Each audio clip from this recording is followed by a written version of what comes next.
네, 안녕하세요. 하승민입니다.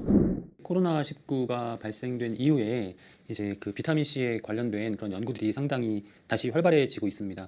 그래서 네, 미국 국립보건원에서 운영하는 그 논문 사이트에 보면은 1년 동안 이제 비타민 C에 관련된 논문이 네, 3천여 건 정도가 되는 것으로 나와 있고요.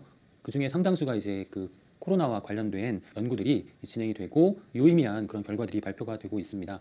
그래서 몇 가지 이제 매스컴에 보도가 됐던 그런 그 연구 결과들을 좀 보면 이제 미국에서는 코로나 환자들이 대부분 다 이제 비타민 C 결핍증이었고 또 비타민 C가 높은 사람들의 경우에는 네, 생존율이나 회복률이 높았다라고 하는 결과들이 있었고요. 또 캐나다에서는 비타민 C를 투여했을 때 이 장기 기능 장애를 완화시킬 수 있다라고 하는 그런 연구가 지금 이제 임상 3상이 진행 중에 있습니다. 그리고 스페인에서는 비타민 C가 부족한 경우에는 네, 코로나의 증상이 중증으로 나타날 수 있다고 하고요.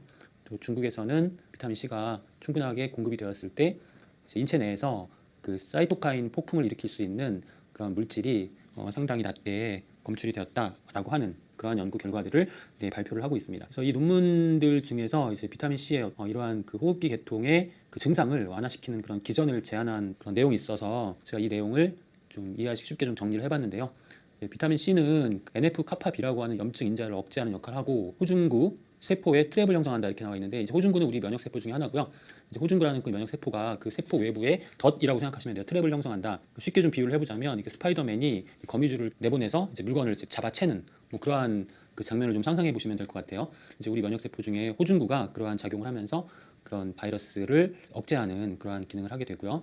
또 비타민 C는 우리 체내에서 바이러스의 증식을 억제하는 인터페론이라는 그런 성분을 생성합니다.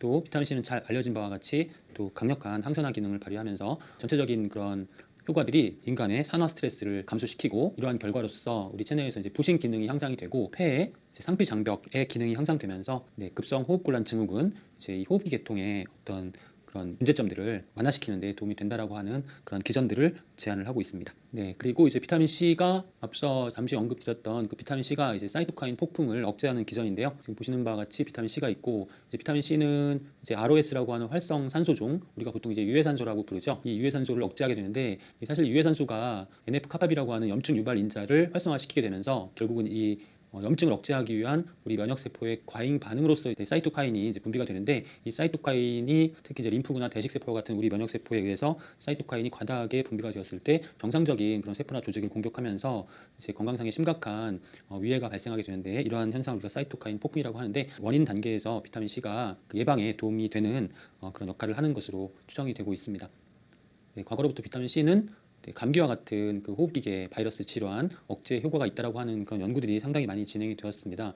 그리고 이제 세계 제2회 비타민 C 국제 심포지엄에서 발표된 그런 그 결과들을 보면 인플루엔자 바이러스에 감염된 동물 실험에서 비타민 C를 투여했을 때 이제 폐사율이 급격히 낮아졌다라는 그런 결과도 있었고요. 폐혈증 환자의 혈전과 백혈구의 비타민 C 농도가 상당히 떨어져 있는데 이러한 경우에도 비타민 C가 공급이 되었을 때 이제 급성 염증 질환에 대한 대안이 될 수 있다고 하는 그래서 치료법으로 고려되어야 한다라고 하는 그런 연구 결과들이 발표가 되었습니다. 1970년대 이후에는 이제 백신이 발달하면서 다양한 그 바이러스 질환, 바이러스를 억제하는 비타민 C의 능력이 이제 과소평가가 되었었는데 이제 2000년대에 들어오면서 뭐 사스나 신종플루, 뭐 메르스 또 최근에 이제 코로나와 같은 이러한 새로운 바이러스에 이제 백신이 이제 적절하게 대응하지 못한다라는 그런 결과들이 나오면서 이제 비타민 C의 새로운 그런 항바이러스 효과에 대한 그런 가능성이 새롭게 제기가 되고 있으면서 또 비타민 C의 어떤 고농도 요법에 대한 그런 활발한 재평가가 이루어지고 있는 시기라고 할 수 있겠습니다. 우리가 이제 보통 이제 비타민 C의 어떤 기능성이라고 하면 지금 보시는 세 가지가 이제 인증받은 기능성입니다. 이제 우리 그 몸을 구성하는 또 뼈를 구성하는 그런 콜라겐 합성에 비타민 C가 꼭 필요하고요. 그다음에 철분의 흡수에도 꼭 필요하고 또 항산화 기능을 가지고 있기 때문에 유해산소로부터 세포를 보호하는데 이제 필요한 영양소가 이제 비타민 C 이렇게 세 가지가 인증받은 내용이고 그 외에도 이제 학술적으로 비타민 C의 그 강력한 기능성으로 제시가 되고 있는 부분들이 이제 카르니틴의 합성. 이 카르니틴은 그러니까 지방을 분해하는데 필수적인 성분이고 체내에서 이 카르니틴이 합성되기 위해서는 이제 비타민 C가 반드시 필요하기 때문에 지방을 잘 분해하기 위해서 비타민 C가 필요하다라고 추론을 할 수가 있게 되겠죠. 그 외에도 이제 다양한 비타민 C의 기능성들이 제한이 되고 있는데 대표적인 것들을 요약을 해보면 면역 기능 및 해독 작용에 관여를 하고요. 그다음에 이제 호르몬 생성 분비에 관여를 하죠. 특히 이제 부신에서 생성 분비되는 호르몬들의 중요한 역할을 하게 되는 거고요. 산소 결핍 유도인자, 그래서 이제 산소를 정상적으로 우리 세포나 조직에 전달할 수 있는 그러한 과정에도 관여를 하고, 그다음에 이제 DNA 메틸화 히스톤 변성이라고 하는 부분에도 이제 관여를 하는데, 이 부분은 이제 유전학과 대비되는 그러한 개념인데요. 유전학은 보통 이제 우리가 선조로부터 그 물려받은 유전자에 의해서 우리의 그 신체적인 특성이 결정된다라는 것이 유전학인데, 이제 후성 유전학은 그와 별도로 태어난 이후에 우리가 생활 습관이라든가 환경, 그리고 이제 식생활 등에 의해서 우리의 건강 상태가 변할 수 있다라고 이제 요약을 할 수 있겠는데, 이러한 후성 유전학 분야에서 DNA라든가 아니면 염색체의 그런 어떤 그 변화를 비타민 C가 방어해주는 그러한 역할을 통해서 우리 건강에 도움이 될 수 있다라고 하는 그런 새로운 가설들이 등장을 하고 있습니다. 네, 비타민 C의 그런 중요한 그 기능성들을 잘 요약해 놓은 그 논문에서 이제 발췌를 한 내용인데, 뭐 항당뇨나 항고혈당, 당분을 대사하는데 또 역할을 할 수 있고, 또 앞서 말씀드렸던 그런 폐를 보호하는 기능, 그다음에 그 외에도 LDL 콜레스테롤 산화를 억제한다거나 플라크 형성을 제어해서 심혈관계 건강에 도움이 된다는 내용도 있고요. 또 염증을 억제하고, 가장 대표적인 비타민 C의 기능인 항산화 기능, 그리고 미생물을 억제하는 그러한 역할, 그리고 면역 기능을 활성화시키는 역할, 또 우리 몸에서 이제 필요 없는 그런 성분들을 제거하는 그러한 과정을 자가 포식 과정이라고 하는데, 그러한 자가 포식 과정을 활성화시키면서 우리 몸의 노폐물을 제거하는 과정에도 꼭 필요한 그런 영양소로 인식이 되고 있습니다. 이 비타민 C에는 가장 그 대표적인 그런 기능성이라고 한다면 이제 항산화 작용을 들 수 있습니다. 이 항산화 작용에 연관되어서 등장한 이론이 이제 노화에 관한 자유 라디칼 이론이라고 할 수 있습니다. 유해산소가 결국 노화의 주범이라는 그런 이론인데, 지금 보시면 우리 그 세포나 조직은 프리라디칼, 즉 유해산소에 의해서 산화 스트레스를 받게 되고요. 이 산화 스트레스가 이제 그 세포막을 손상시킨다거나 미토콘드리아, 그리고 세포의 단백질을 산화시키고, 또 세포 내 그 유전자 DNA 손상, 또 핵산을 산화시키면서 돌연변이를 유발하게 되고, 이러한 여러 가지 원인들로 인해서 이제 질병이나 노화가 발생할 수 있다라는 그러한 이론이 유해산소 노화 이론인데요. 결국은 이제 우리가 유해산소로부터 우리 몸을 방어할 수 있다면 이러한 질병과 노화를 지연시키는 데 도움이 될 수 있다라는 내용입니다. 이제 유해산소라고 하는 물질은 전자가 짝을 이루지 못해서 불안정한 그런 상태입니다. 지금 그림에 보시는 것처럼 그 전자가 채워져야 할 부분에 전자가 없는 상태라고 이해하시면 되는데, 이제 비타민 C와 같은 그런 항산화 영양소가 이제 전자를 제공해주는 것을 이제 산화된다라고 표현합니다. 전자를 받아들이는 것을 이제 산화의 반대로 이제 환원이라고 하는 거죠. 그래서 결국 이제 그 유해산소가 필요로 하는 전자를 우리 세포나 조직으로부터 이제 빼앗기게 되면 우리 세포나 조직이 산화된다는 것이죠. 이렇게 산화되는 것을 대신해 주는 것이, 우리 세포나 조직이 산화되는 것을 대신해서 자기가 스스로 이제 산화되는 것이 항산화 영양소라고 보시면 되겠습니다. 우리 체내에서 이제 비타민 C가 왜 중요하냐면, 지금 보시는 그림은 이제 세포막에서 이제 유해산소의 공격을 받아서 이 세포막이 산화가 되는데, 항산화 영양소 중에서 이 산화를 스스로 산화되면서 세포막을 보호하는 역할을 하는 것이 비타민 E입니다. 비타민 E가 전자를 하나 유해산소에게 내주는 거죠.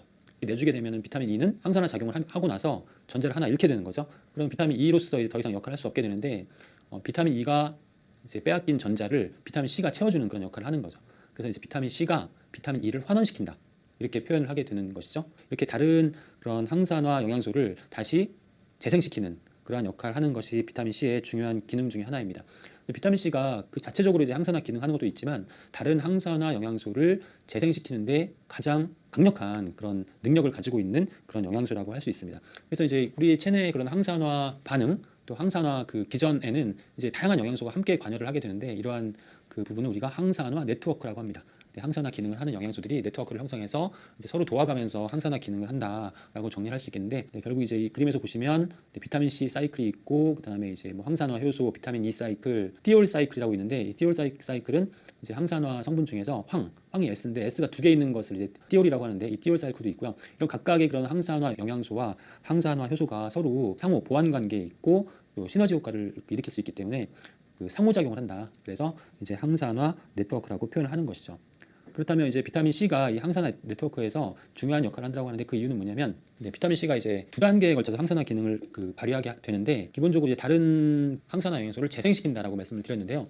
이 얘기는 무슨 얘기냐면, 항산화 기능을 발휘하기 위해서는 전자를 대신 빼앗겨 줘야 된다는 거죠. 전자를 대신 빼앗겨 주면 항산화 영양소 자체가 유해산소랑 비슷한 그런 구조가 되는 거예요. 그래서 이런 부분이 이제 인간에게는 독성으로 나타날 수가 있습니다. 독성이 가장 적으면서 이렇게 사용된 항산화 영양소를 다시 재생시켜 줄 수 있는 그러한 영양소가 비타민 C라는 것입니다. 그래서 비타민 C는 그 자체로 가지고 있는 항산화 기능도 중요하지만, 가장 효율적으로 항산화 영양소를 재생시켜주는 훨씬 더 중요한 기능이 있기 때문에 없어서는 안 되는 그러한 중요한 그런 영양소라고 말씀을 드릴 수가 있겠습니다. 비타민 C는 수용성 비타민이라서 우리가 섭취하면 사용되고 우리 체내에서 이용이 되고 비타민 C가 이제 우리 체내에 분포하게 되는데 이 비타민 C가 가장 많이 분포하는 그런 기관들을 살펴보면은 수분 농도가 높은 조직, 우리 체내에서 수용성 비타민이기 때문에 우리 인체 내에서 수분 농도가 높은 조직에 비타민 C의 농도가 높습니다. 이제 이 조직에 해당되는 그런 부분이 이제 혈관이고요. 혈관에서 혈장과 빗혈구 사이에서 비타민 C가 이제 왔다 갔다 하면서 항산화 작용을 하게 되고 또 우리 수분 농도가 높은 조직 대표적인 조직이 이제 폐와 눈에 비타민 C가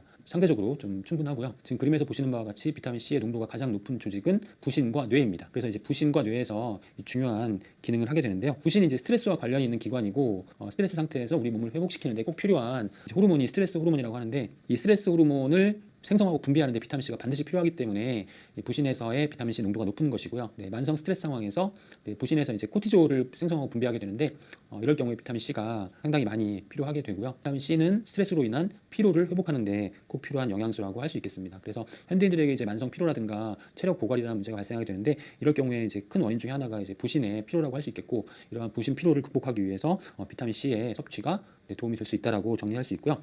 그다음에 이제 그 뇌에서 비타민 C 농도가 높다라고 하는데 비타민 C가 결핍되었을 때 두뇌 관련된 그런 건강 문제의 가능성이 높아지게 되는데요. 이제 신경 퇴행성 질환 영역에서 보면 알츠하이머나 파킨슨, 다발성 경화증이 증가할 수 있다라고 하는 결과들이 나와 있고 또 이제 비타민 C가 부족했을 때 정신의학적 장애로서 우울증이라든가 걱정, 불안, 초조 혹은 조현증이 나타날 수 있다. 이러한 증상이 발현될 가능성이 크다라고 하는 그런 결과들이 나오고 있습니다. 그래서 오늘 비타민 C에 대해서 말씀을 드렸는데 비타민 C에 대한 기능성에 대한 부분들은 지금 보시는 이 장표로 정리를 하시면 될 것 같고요. 여기에 이제 마지막에 제가 말씀드렸던 두뇌 건강에 또 스트레스 관리에 필요한 그런 역할을 할 수 있다.